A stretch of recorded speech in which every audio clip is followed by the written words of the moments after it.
What up, my fellow challenge lovers? Welcome to the Challenge Historian, where we dive deep into all things MTV's The Challenge, past, present, or future. If it's happening in the Challenge universe, we are here to document it. I am your host and dedicated Challenge Historian, Jacob Hollabaugh. Thank you so very much for being here with me today for this very special episode of the Challenge Historian podcast. No, we will not be doing our Battle of the Eras season preview here today. That will be tomorrow's episode, so be on the lookout for that. Today, we're sitting down and chatting with the one and only, the legend himself, BMX Hall of Famer, host of The Challenge, your favorite and mine, TJ Lavin.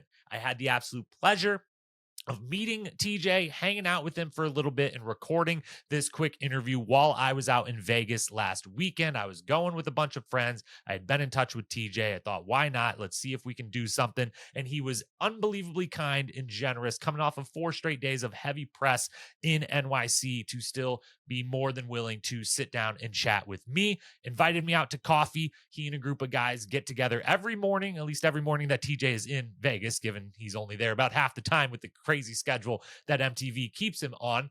But they get together every morning, same place, same time, have coffee, real communal, really lovely, really wonderful. I think we need more of that. And I was blown away how fun and cool it was. So the interview is pretty short because I was mostly just having a great time hanging out, getting to meet all of them, chatting with them, having some coffee, just enjoying some company and some community on a Friday morning. But did remember at some point of like, oh yeah, I would love to throw some microphones on and actually talk a little challenge with you. So we did that.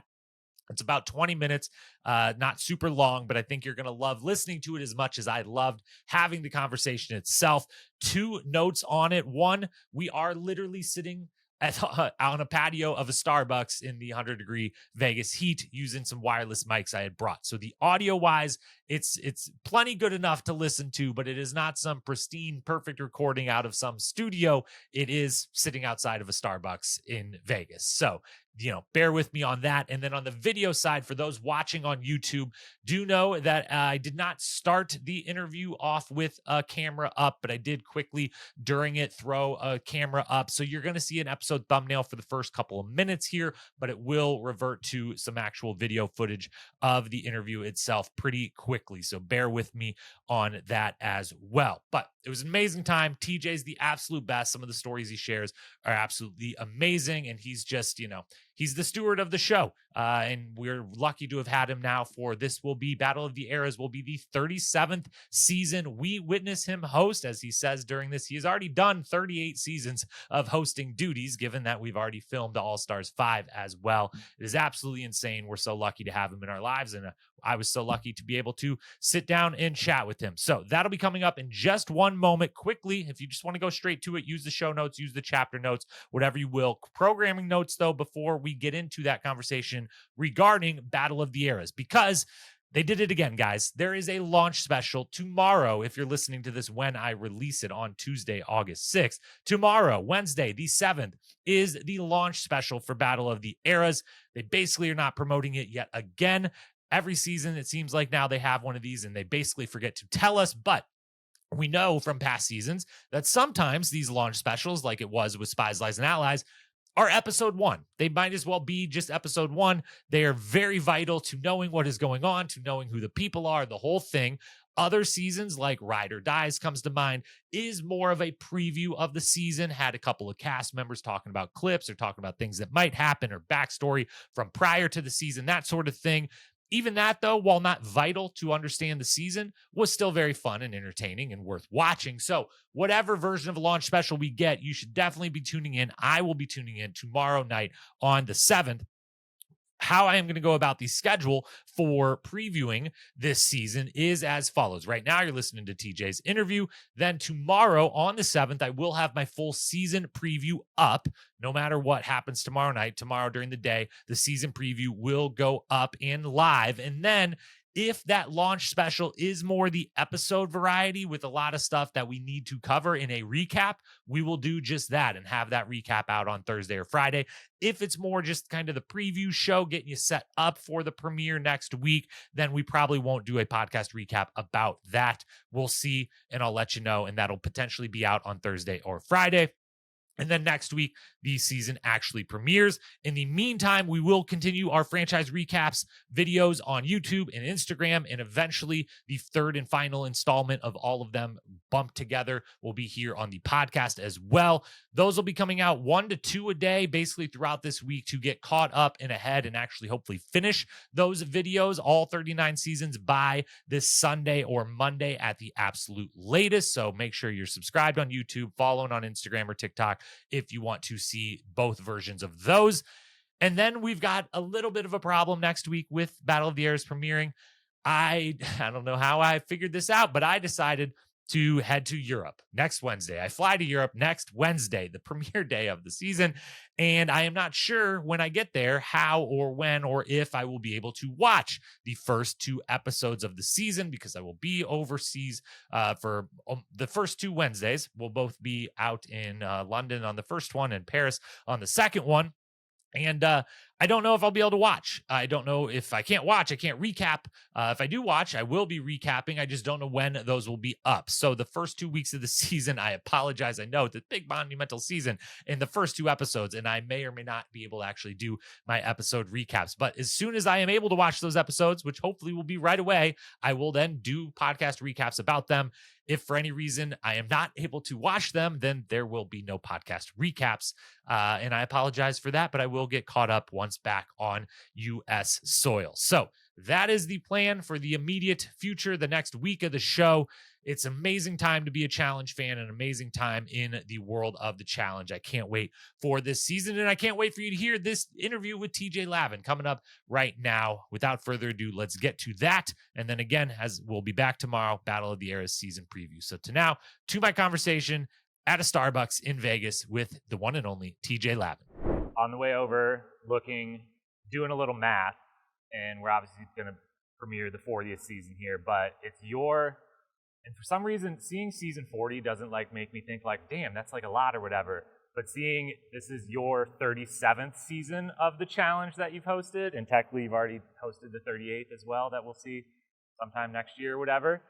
That number, or Bananas is doing his 26, those ones seem big and crazy to me, much more so than the show existing for that long.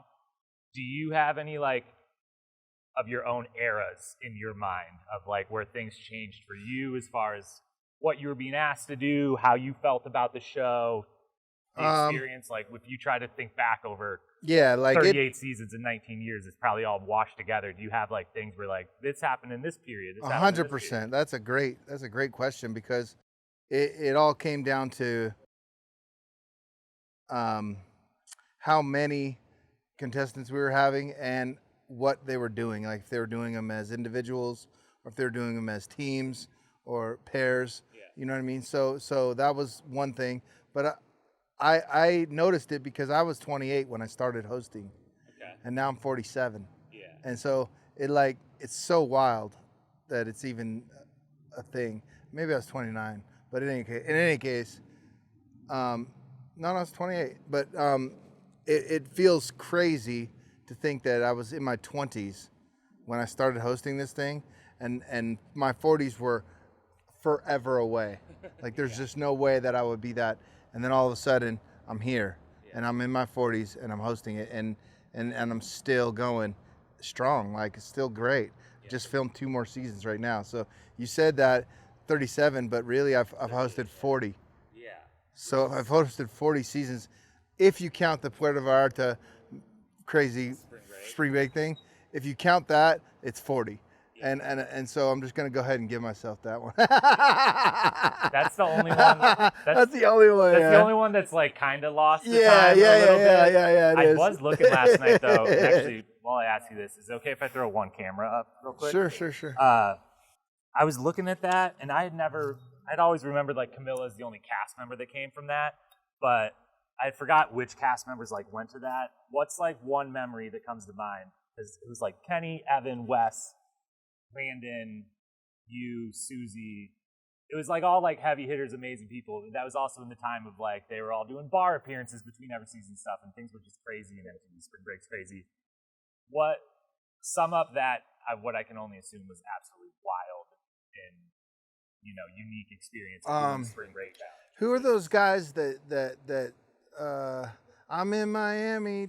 Trick. Those guys. LMFAO? LMFAO stayed in the suite next to me. So that's how crazy Were it they was. mixing music all They night were long? really cool guys, really sweet. No, they were not doing that. They were mixing other stuff. They were cutting sick, dude. Yeah. Those guys were awesome humans. I loved them. And the whole time we were there, they were just like going off and just cutting sick and really living the life. Like shot. That's what they were doing. That's exactly how they lived. And it was amazing. I mean, that isn't their home life. That's what they do. I don't know what they do in their home life, but goddamn it, they were really living large in Puerto Vallarta at that time. Yeah. But yeah. I mean, that season was awesome. It wasn't really a season. It was just a little mini series. But it was fun. It was really cool, and it was like a dream of mine when I was a young teenager, like riding BMX, to be on MTV, to be the next Carson Daly type dude. You know, like I loved Carson Daly and TRL. And TRL was like, I would watch it every day, and I was like, dude, this is awesome. You know what I mean? Yeah. This is so cool. And then to think that I'm like hosting shows on MTV just as long or longer is weird. It's so weird. So I've heard the like story a bunch of times. Anyone listening can like go look it up. You've been super gracious doing different podcast things over the years of like how you got the job originally, and it was a little bit random, or at least didn't. From when I've heard you talk about it before, didn't come off like that just did of like any like dream job or anything. Right. So, but no, it wasn't. Yeah, I never wanted to be on MTV. No, I just wanted to be on MTV. I didn't Yeah. care. I just wanted to like ride BMX at the time. Like that's all I wanted to do, and so we did it. You know what I mean? And then like it had nothing to do with hosting, or I wasn't like a host or nothing like that at all. I was just a BMX dude, and we had a backyard barbecue here in Vegas. So what happened is the very first one was in Austin, I believe. We did a sports and music festival. Yeah. So that's when I met like DMX and met all these badass humans, and I was like, wow, this is crazy. Like we're mixing action sports with music and all these superstars, you know. I was in the elevator with people and then they knew me, you know what I mean? And I was like, oh my God, that's so weird. And it was cool, but it was, I loved it. And then I was like, all right, so then get the ball rolling, whatever. Then they were like, we're going to come to Vegas now, but we don't know where to do the dirt jumps. And I was like, come on, man. Like, I got a sick yard. You know what's up. He was like, let's do it. I was like, all right. So that was my friend Carl, who was the guy at the time. And he was like, let's do the dirt jumping at your house. We'll do the vert ramp and all the stuff in the park, whatever, at Hard Rock at the time. I was like, yeah, cool, man. Let's go. So we did that. And then I had and that's when I saw Carson Daly and Ashton Kutcher and all those dudes, Tony Hawk, everybody that was anybody came to my house at the time. It was crazy. Yeah. They're in my backyard. Same house still. Yeah, and I still live there. Got that incredible, yeah, and I still live there, and I still live in the same old house that I did when I was young. You know what I mean? And it's awesome. It's like I never left, and then I was on MTV, and I was like, all right, cool, did it. It was awesome. That morning was when I met Vinny Potestivo, who was the guy that gave me the job, because he was like, dude, you're like, that's good. Yeah, that's incredible. When then did you fall in love with actually doing the job? Like, was it the first season? Was it a couple in? You know and what, when man? When did you fall in love? And like, when did you know, oh shoot, I'm about to, like, I might be doing this for a while. Both like I might be doing it and the show might be around long enough. Like I might be doing I this still for a don't while. think the show's going to be around forever. I still don't think that. Until you like, post it it's 100 times? Like, yeah, you're not dude, gonna like get there's just no way that it can keep going, dude. Like I don't buy it. So You've got to stay in front of Survivor. we got to, man. We got Technically, although I hate all the Survivor fans out there, like, you know, they're going to have season 50 in a year and a half. Yeah, I'm but like, we well, if started way before them. We so. started before, and if you count all the seasons, Yeah, this yeah. is technically season 50. If you count That's 4 right. All-Stars, That's 3 right. Champs for That's I don't right. count Champs for Stars, but for this I will. Yeah. You know, 2 USA, 1 World Championship. And the Mexico. Yeah, and Spring Break. And We're on Spring 51. Break. Let's We go already that. did 50. Yeah, dude. We already did 50. So let's go. So when did Exactly. when was it, so you still don't believe it's going to be around forever. When did you fall in love with it, though? When were you I like, I love doing this, I'll never stop doing it? the very first episode I hosted, the very first scene I rap, hosted, which was in King of the Hill thing. the King of the Hill thing in Trinidad and Tobago. Yeah. And Justin Booth, went to lunch that day, and he was like, "Bro, you got it." And I was like, "Really?" He goes, "Yeah, dude, it was perfect." And I was like, "No way." He's like, "Dude, you're my host. This is it." And I was like, "For real?" He goes, "Yeah, dude." And I was like, "All right, well then you're my producer. Let's go." I guess and he was like, "Cool, man." So we did so many shows together, like we still have, and he just did the other one. I just got back from Vietnam, and it was like both of them he did, but he was involved with. But we have been together for so long and doing it so long, and we both are very cautiously optimistic about all of it every time. Like, all right, this is it, dude. So let's give it our go. Let's give it our all, because you never know. Like this, who knows if there's going to be another. And I'm like, dude, there's just no possible way. It's not Jeopardy, you know what I mean? And then all of a sudden it is, you know what I mean? It's kind of Wheel of Fortune, Jeopardy, and I mean, I'm gonna be those dudes. If that's you the already case. are.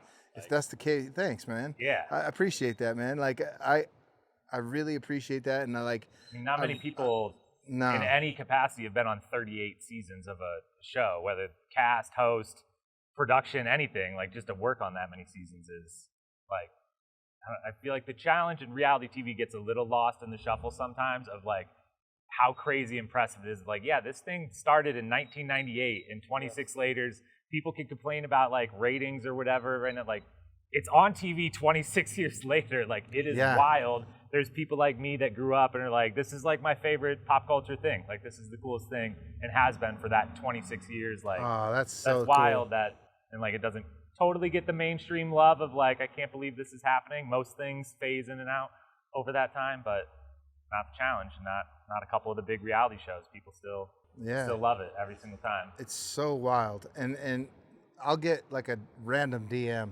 every now and then, and like I just got one from Drake yesterday, and like I got one from him a couple years ago, and then we talked on FaceTime, and then just now he texted me again, and he's like, "Hey man, I'm looking forward to the next season. I got this one chick who's really perfect for the show, yada, yada, yada." And I'm like, all right, cool, man. Just give her to the... How often does, maybe not Drake trying to get someone on the show, but how often do people say either like, every week, I would be so good at the show, or I know every someone week that'd be good? I get... Is that the 3, number one 4, thing 5. you get like hassled by from fans and stuff? Yeah, like, I mean, I don't get hassled because I would shoot my shot, you know? Yeah. I put myself in their shoes, and I'm the only guy to call, right? Yeah. Like who else are we got?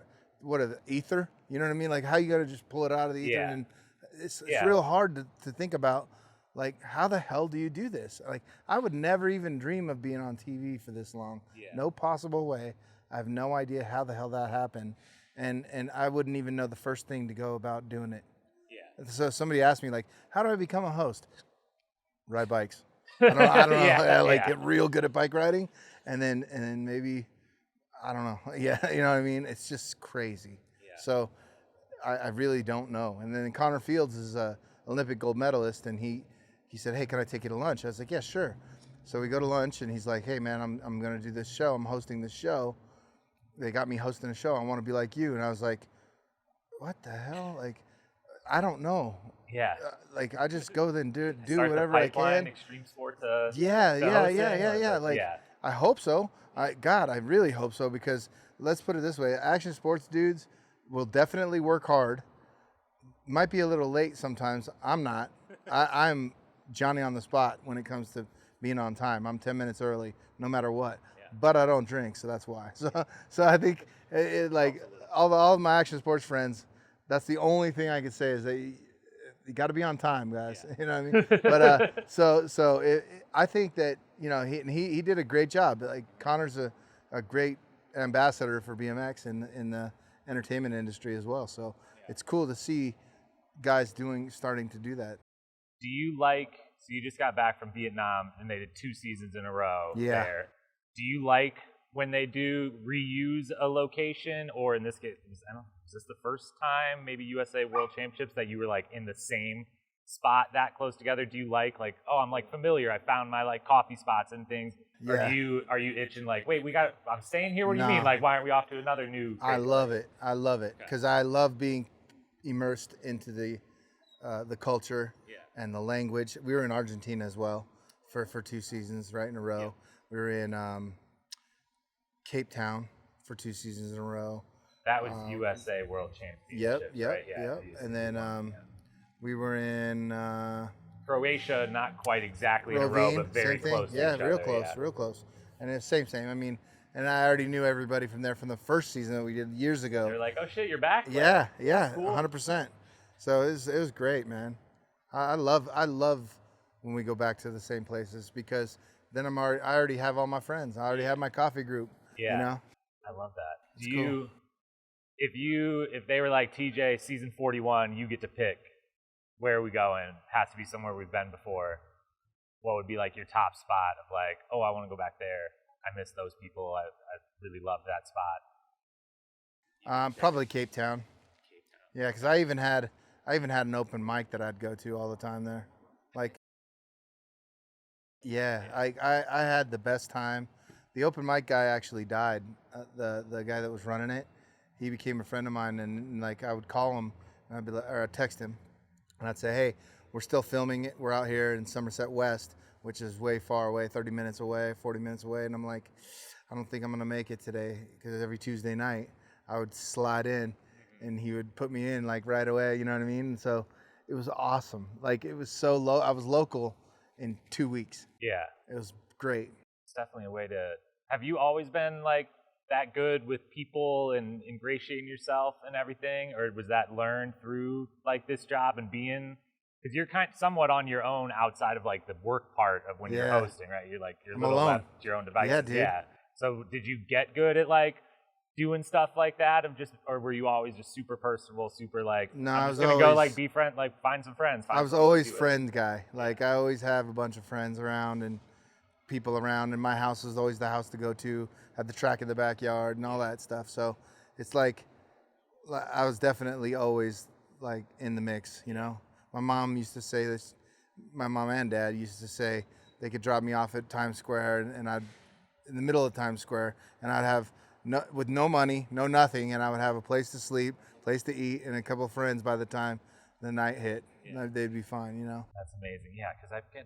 And that was when I was like 5, 6, 7, 8. You know, I'd make friends with people like, because, I mean, what better? It makes the world go around, I think. Yeah, for sure. Yeah. Like you call me, and it's like, no problem, dude. Yeah. I'll see you at my local. Yeah. You know, so.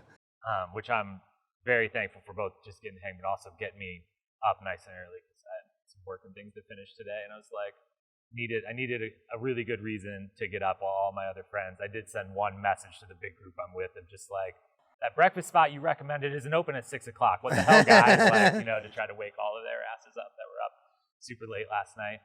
All right, a couple more, and I'll get you back to the coffee group here then. Who is someone, you mentioned like Justin Booth and some other people earlier, who's someone on the production team that fans wouldn't know? Like most of us at least know like the names of like Justin or like Emer or some of the people that have been showrunners. So none of the showrunners themselves. Is there someone like one of your best friends on production or something that fans should just know and appreciate? Like, hey, this person does an amazing job. Yeah, Diego Amzin. Diego. Diego is the one that puts a lot of the finals together. He's from Argentina. He lives in Argentina. He's an amazing human. That guy is badass. And he overcame a brain tumor 2 years ago, or a year ago. Last year he had surgery. The brain tumor, like, so he has a massive scar on the back of his head now. And like, it was so sad. It was so crazy. And we were all so worried about him. But he pulled through, made it, and then he back on these these 2 seasons. Yeah. Back on these 2 seasons and made it, dude. And it was like, wow. It was really cool. Yeah. So Diego is one of the guys. There's guys from the early days like that were like the artists and the art teams were super amazing dudes. Like we called this kid Short Stack. He was and that was because he wasn't the tallest guy in the world, but also because we played poker. You know, we'd have, and I was always He didn't like, do he's so the good. short stack, yeah. So he was awesome. His name's Steve. He's real cool, dude. But like, then we have like a bunch of badass directors too that were really, you know, Joe and Steve Hernowitz and like Joe Guidry. Like these guys are like winning awards and doing amazing things off there in the world, and they're badass dudes. I've seen this guy Ryan Smith go from go from PA Yeah. to EP. Yeah. I've seen him all the way through, all the way. He mic'd me up once. You know what I mean? Like, I know that dude. Yeah. Like, we're friends. He's cool. And so it's fun, you know, him and his wife. His story. He was on with like Tori and Anissa a couple seasons ago, whichever one. He was the showrunner for one of the seasons recently. Yeah. And hearing that story was like, that's amazing. I love like Yeah. promotion from within and like building you up and everything. Okay. Okay. I love Let's it. go. Let's Love go, it. Tony. They don't screw us, we screw them. All right. Two opposite messages there. Lebanon guy. Don't worry, be happy. If they don't screw us, we'll screw them. Yeah. He's Okay? talking about the stocks. All right. Then 3 words to describe the upcoming season. Battle of the Eras, not All Stars 5. Unless you want to answer it for All Stars 5. No. Battle of the Eras. I would say that one is, Father Time is undefeated, right? So I would say age is one of the words, like, because when you see some of the age on some of the players, and you realize what they're doing at what age, you're like, damn, that's amazing. So age is just keep that in mind when you're watching. Yeah. Because it's amazing. See how old you are, how old you feel, and then picture what they're doing and how they're doing it, and it's pretty damn impressive. And it stands out, like, the roster, the 10 people from Era 1 that are on this season. There's plenty of things that make the challenge, and like no other show could really do what the challenge is doing with this season. But like, you look at that and you're like, wait a minute. All these people debuted on TV like 25 years ago. Why are they the most in shape there? Like, why are they the like most badass? Like, why does Mark Long look like that at whatever age? God. Why is Rachel Robinson like, you know? Dude, Rachel is. And it's like no other show has that. They'd be like, yeah, we want to cast people from like the beginning of the day, like that.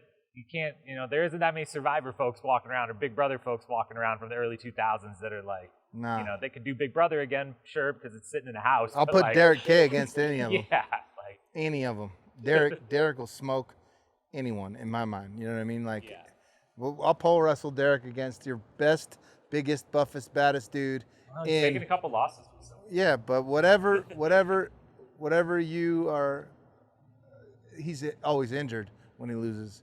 He's always got something like super nagging knee injury or a crazy foot or whatever. I've never seen him come in healthy as an ox and lose just straight up or get smoked. Yeah. Never. Like the dude, he tries. He's just got so much try hard, you know? Yeah. Okay. But that age is one word. How's it? Hi, guys. I think endurance would be one. Endurance, you need endurance for another, you know, that's not just physical endurance, mental endurance. I'm guessing this was a long shoot. Yeah, it's a long shoot, dude. You got to stay strong. You got to stay strong for a long time. You out? Oh. Yeah, so you got to stay strong for a long time. And it's a hard thing to be at the pinnacle of your game for such a long period of time. Yeah. So that endurance is one. So age, endurance, and humor. You gotta be funny. You gotta keep it good. You know, you gotta be sharp on the tongue. You gotta know. Like we talk so much shit here at Starbucks. Like I keep the tongue sharp at all times, so that when I go film, I gotta be ready because. First of all, they don't give you confessionals. I've always thought they should give you a chance of like you have to come up with all of your stuff on the spot versus like all of them get to think about it and 2 days later like sit down in the booth and film your confessionals and you'll get the this witty one-liner in that's shown in the middle of an elimination but like you thought of it a day and a half later or whatever. I'm always like they should give TJ one like you get to sit down after each one and get some extra shots. No, I don't need it. This just I stay sharp, I stay strong. You know what I mean? Like, and keep shooting from the hip, and that's how it's got to be. I don't need. I'm not a comedian. I'm just funny. You know what I mean? Yeah, Like, regular funny. Yeah, I'm not a comedian. I don't write my jokes. I don't do all that shit. I just be funny. You know, just be sharp and know, and like damn, and it's self-deprecating. That you can never go wrong with that. Yeah. So love it. that's how I roll. And Awesome. then those dudes, it's good times. Yeah. Well, looking forward to it, and thank you for My pleasure, sitting brother. down and Thank doing you. this. Yeah. Right on.